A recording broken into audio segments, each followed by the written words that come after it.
বন্ধুরা, আমি এখানে উপস্থিত হয়েছি কিছু অন্য বিষয়ে কথা বলার জন্য। আমি এখানে বলতে চাইছি যে একজন শিক্ষক হিসাবে আমি দেখেছি যে সে সমস্ত ছেলেমেয়েরা যারা পড়াশোনা অমনোযোগী হচ্ছে বা তারা দুরন্ত হয়ে উঠছে, এদের যে ক্ষতি হয়ে যাচ্ছে, এদের যে ভবিষ্যৎটা নষ্ট হয়ে যাচ্ছে, এই জন্য কারা বিশেষভাবে দায়ী। তো এই দায়িত্বটা কারা নেবে বা কাদের উপর এই দায়িত্বটা চাপাতে হবে যাতে তারা সচেতনভাবে এটা দেখে, তাই নিয়ে আমি কিছু কথা বলতে চাই। প্রথম আমি এখানে বলতে চাই যে যে কোনো বাচ্চাকে নষ্ট করার জন্য তার বাবা মা প্রথম দায়ী।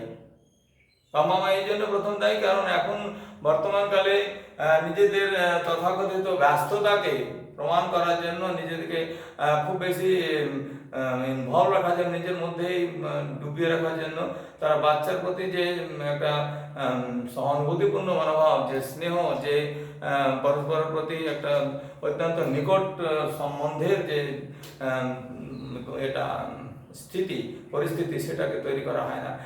বাচ্চা বিরক্ত করছে ভেবে নিই, যেহেতু বাচ্চা দুরন্ত হয়, তাকে বিরক্ত করছে ভেবে নিই, তাকে ডাইভার্ট করার জন্য, অ্যাটেনশন ডাইভার্ট করার জন্য, যেটা চাইছিল সেটার প্রতি তার মনোযোগও ডিস্ট্র্যাক্ট করার জন্য ওকে একটা মোবাইল ধরিয়ে দেওয়া হলো। এবং তাকে মোবাইল ধরিয়ে দিয়ে শান্ত হয়ে থাকা গেল না, বরং তাকে ফ্রি করে দেওয়া হলো, তুমি যতক্ষণ পার এটা কর, আমি এখন আমার ব্যক্তিগত জীবনের আনন্দ বা জীবনের অন্যান্য কিছু নিয়ে ব্যস্ত থাকবো। আর সেই ছেলেটি, যেটা একটা অপরিণত মনস্ক বাচ্চা, একটা ছোট ছেলে মেয়ে, তাদের যে কল্পনা করার যে শক্তি ছিল, সেই কল্পনা শক্তির মূলে বিশাল রকমের একটা নুড়ো জেলে দেওয়া হলো এটা করে।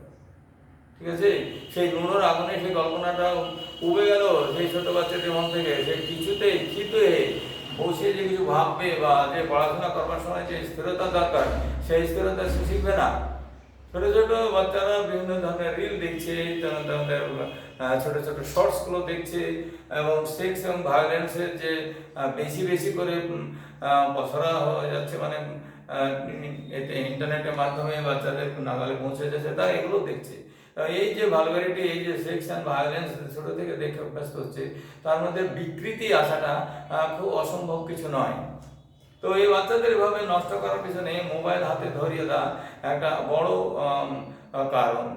দ্বিতীয় কারণ হলো, আমরা নিজেদের তথাকথিত পার্সোনালিটি কন্ট্রাস্ট, মানে আমাদের যে ব্যক্তিত্বের সংঘাত স্বামী স্ত্রীর মধ্যে, সেইটা করার জন্য, দেখানোর জন্য কে কত শ্রেষ্ঠ, কে কত ঠিক বলছে, এইটা একটা ট্রিফলিং বিষয় নিয়ে অনেক অনেক তুচ্ছ ঘটনা, যেটা কোনো বিশেষ আর্থিক বিষয় নয়, যেটা অনেক অর্থ সম্পদ ক্ষতি হয়ে যায় না, এমন বিষয় নিয়েও মারামারি হানাহানি হচ্ছে। এবং এর ফলে এই যে ডোমেস্টিক ভায়োলেন্স বাচ্চার চোখের সামনে হচ্ছে, এই ডোমেস্টিক ভায়োলেন্স দেখার পরে সেই বাচ্চার যে মনের অন্তঃস্থলে, যেই অবচেতন মনে যে ধরনের প্রভাব পড়ে, সেই প্রভাবটা চিরস্থায়ী হয়ে যায়। সে ভীতু হয়ে যায়, না হয় বেপর হয়ে যায়, দুটো হবে। Either the child will be very introvert, very much afraid of facing situation, very arrogant or very insolent. এই কোনো কিছু হতে পারে, কারণ তারা সবসময় অবদমিত আক্রোশ, when they are trying to suppress their feeling, their suppression make them very much instigated. তো এই বাচ্চাকে এভাবে নষ্ট করার পিছনেও কিন্তু বাবা মা দায়ী থাকছে। তারা নিজেদের রাগ বা নিজেদের ক্রোধকে বাচ্চাদের সামনে এক্সপোজ করে ফেলছে। তৃতীয় বিষয় হচ্ছে, বাচ্চা অনেক বাবা মা আছে যারা বাচ্চাদেরকে নিজেদেরকে সঠিক করে, মানে একদম যে আমার যোগ্য সন্তান এবং সে আমার উত্তরাধিকারী এবং আমার বংশের বা আমার ব্যক্তিত্বের বিকাশের জন্য যে ধরনের পরিস্থিতি আমার বাড়িতে থাকা দরকার, সেটা ও একদিন ক্রিয়েট করে দেবে, ও একদিন বড় হয়ে আমাকে সাপোর্টিং সিস্টেম হয়ে যেতে পারে। এই বিশ্বাসটা আমাদের অনেকের মধ্যে থাকে না। সেই জন্য রত্ন বলে ভাবা হয় না বাচ্চাদের। রত্ন করে না ভাবলে তারা নেগলেক্ট ফিল করে।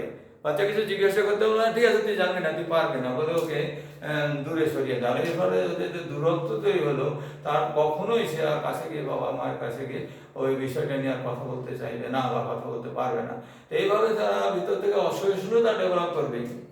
এরপরে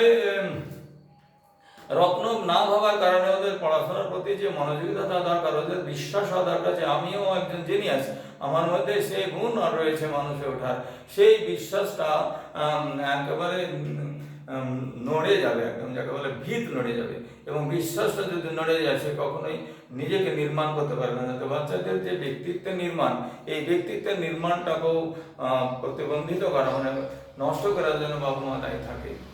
আর ফির পরে আবার বাচ্চা যখন বড় হচ্ছে, যখন কিছু বুঝতে শিখেছে, সেই সময়ও অনেক সময় দেখা যায় বাবা মা তাদের সেই ছেলে মেয়ের সামনে নিজের যে অ্যাফিনিটি, স্বামী স্ত্রীর মধ্যে যে খুব বেশি নিকট সম্পর্ক, এটা দেখানোর জন্য পরস্পর প্রতি আলিঙ্গন ভালোবাসা দেখানোর চেষ্টা করে, এবং বাচ্চাগুলো শেখে, এবং শিখে তার মধ্যে যে কৌতূহল জাগে, ছোট বাচ্চা, একটা 8 বছর 10 বছরের বাচ্চা, সেও যদি এগুলো দেখতে থাকে, তখন তার মধ্যে কিন্তু একই প্রবণতা সৃষ্টি হতে পারে।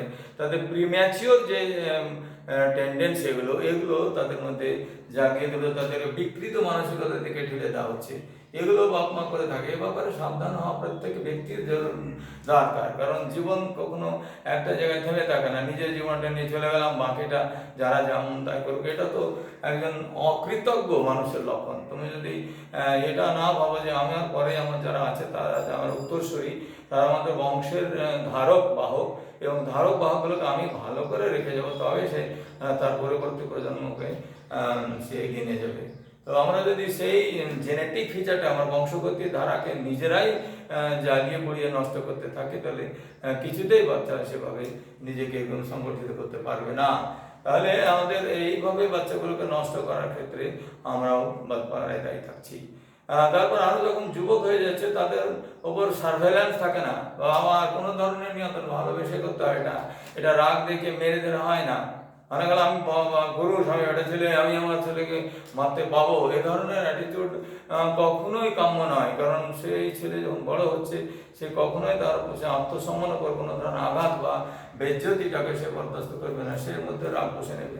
হয়তো সে 15 বছর 16 বছর বয়সে কিছু বলবে না, কিন্তু যখন সে 18-19 বছর হবে বা 20 বছর হবে, he will revolt, he will be the rebellious person. আর এই ধরনের রেবেলিয়াস পারসনকে দিয়ে সংসারে শান্তি প্রতিষ্ঠিত করা হবে না। তো এই ধরনের বাচ্চা জন্ম দেওয়া, যারা রেবেলিয়াস, বিদ্রোহী, প্রতিমূর্তি কথা তর্ক করে, অপমান করে, বাপ মায়ের বিরুদ্ধে অশ্লীল কথা বলে বা লাঠি তুলে দেয়, এই ধরনের ছেলে মেয়েকে তৈরি করার পিছনে বাপ মাই দায়ী থাকে। এই জন্য বাপ মাকে এই ব্যাপারে সাবধান হতে হবে যে আমি কি করে আমার ছেলেকে বা মেয়েকে ঠিক করে রাস্তায় দেখাবো। অনেক মেয়েরা তার বাবা মায়ের সম্মানের কথা বিবেচনা করে না, তে ফলো দ্য প্র্যাকটিস অফ এলোপমেন্ট, পালিয়ে যায় এখান থেকে, ভালো লাগছে না এই বাড়িতে। আর তখন তারা নিজেদের মানসিক শান্তির জন্য এবং অভ্যন্তরীণ যে চাওয়া, শরীর ও মনের চাওয়া থেকে তাদের মধ্যে যে বেশি উদ্বেল হয়ে ওঠে, বেশি আবেগপ্রবণ হয়ে ওঠে, তারই ইচ্ছে টানে সে তখন তার বাবা মায়ের অত্যন্ত প্রতি কৃতজ্ঞতা ভুলে যায়। কেন ভুলে যায়? কারণ বাবা মা সেই বাচ্চাদের কৃতজ্ঞ হতে শেখায় না, তাদেরকে সবসময় অবজ্ঞা করে, তাদেরকে বিরক্তির সঙ্গে ব্যবহার করে, তাদেরকে অকৃতজ্ঞ করে তোলে। এরপরে তারা যখন আবার বড় হয়, আর 20-25 বছর বয়সে তারা যখন অসফল হয় কোনো কাজে, তাদের বিভিন্ন রাজনৈতিক মহল আছে যারা তাদেরকে বিভ্রান্ত করে, তাদের বিভিন্ন লোভ দেখে, তাদেরকে সস্তা সেন্টিমেন্ট জাগিয়ে, অথবা তাদেরকে উত্তেজিত করে, ধর্মের নামে হোক বা কোনো কাস্টের নামে হোক উত্তেজিত করে খারাপ কাজ করে যখন করতে শেখাচ্ছে, তখনও বাবা মা তাদেরকে কোনো রকমের নিয়ন্ত্রণ করছে না, ভাবছে এটা আমার দায় নাই বোঝায়, এটা ওরা আসলে নিজের ঠেকা থেকে বুঝেনি। কিন্তু থেকে শিখবার আগে পুরো জীবনটাই তার ঠেকে যাবে, এইটা বাপ মা বুঝতে চায় না, বা নিজের শেষ চেষ্টাটা করে যায় না। এভাবে বাপ মাকে আমি এই জন্যই দায়ী করছি যে যেহেতু সন্তান তাদের নিজের, এবং যেহেতু তাদের মাধ্যমে সন্তানগুলো এসে, তারা আনেনি, they are not the people to bring for the children, তারা নিজের ইচ্ছা করলে যে বাচ্চা নিয়ে চলে আসবে, এটা নয়। It is the process that is given by nature, প্রকৃতি দিয়েছে বাপমাকে, এবং সেই প্রকৃতির মধ্যে দিয়ে বাচ্চাটা তার কাছে আসে মাত্র। ঈশ্বর আমাদের স্রষ্টা যিনি আছেন, হয়তো কোথায় আছেন আমার সে ব্যাপারে প্রশ্ন করছি না, যিনি হয়তো এভাবেই নিয়ন্ত্রণ করে পাঠিয়েছেন, তাদেরকে মানুষ করার, সঠিক দিশা নির্দেশ করা দায় আমাদের সবারই। যারা আমরা এটা করছি না, তারা সবাই জন্য দায়ী। নিজের সন্তানকে নষ্ট করার পিছনে আর কারো হাত নেই। ম্যাক্সিমাম হাত, 99% হাত বাপ মায়ের, 1% হতে পরিবেশ, 1% ওই 1% পরিবেশ হচ্ছে, তার সঙ্গভঙ্গ হচ্ছে এবং তার শিক্ষার অভাব হচ্ছে। এগুলো 1%-এর মধ্যেই থেকে যাবে, বাকিগুলো 99% বাবা